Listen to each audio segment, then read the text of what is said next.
Joint ফ্যামিলিতে বাচ্চা পালার সুবিধা নাকি হচ্ছে একা বাসায় বাচ্চা পালার সুবিধা বলুন তো। সকালে ঘুম থেকে উঠে ফ্রেশ হয়ে নিলাম, তো ও জানালাটা খুলে দেখি রোদ উঠে গেছে, প্রায় 9টা বেজে গেছে এখন।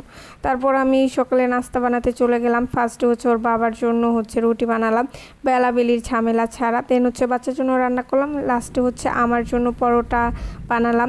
এটা হচ্ছে বেলানোর ঝামেলা ছাড়া খুব ভালোই মজা লাগছে আমার খাবারটা। দেন খাবারটা খেয়ে তারপর আমি থালা বাসন ধুইতে গেলাম।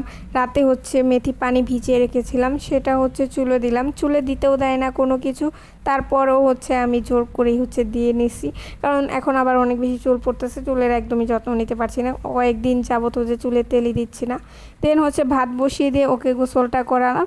গোসল করিয়ে তারপর হচ্ছে আমি দুপুরে রান্নার জন্য চলে গেলাম। দুপুরে রান্না বসাবো, এর মধ্যে দেখি যে গ্যাস একদমই নাই। আজকে আগের মতো গ্যাসের অবস্থা হয়ে গেছে। দেন ও হচ্ছে কোলে উঠবে, তাই ভাবলাম যে মিড মর্নিংয়ের নাস্তাটা ওকে খাইয়ে দিই।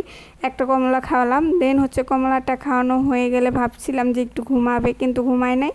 তারপর ভাবলাম যে রান্নাতে চলে যাই, দুপুরে রান্না করতে যাব, গ্যাসই নাই। তারপর হচ্ছে আমার হচ্ছে সিলিন্ডার গ্যাস আছে, তো সিলিন্ডার গ্যাসে হচ্ছে খাবার রান্না করে নিলাম দুপুরে। তারপর গোসল করে বাচ্চাকে দুপুরে খাবারটা খাওয়ালাম।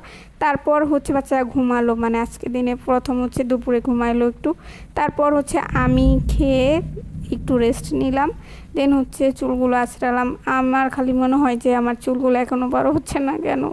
তারপর কিছুই করার নাই, এখন যদি বড় না হয় আর তো কিছু করতে পারবো না, তাই না। এখন 4টা বাজে, তো ভাবছিলাম যে আজকে ওকে নিয়ে একটু বের হব, কিন্তু আজকে আবার হচ্ছে বৃষ্টি চলে আসে, তাই হচ্ছে বারান্দায় নিয়ে গিয়েছি। বারান্দায় নেওয়া যাওয়ার পর হচ্ছে ও হচ্ছে বৃষ্টি ধরতেছিল, একটু একটু বৃষ্টির ফোঁটা পড়তেছিল। তারপর ভাবলাম যে বাইরে কিন্তু বৃষ্টির সময় না থাকাটাই ভালো।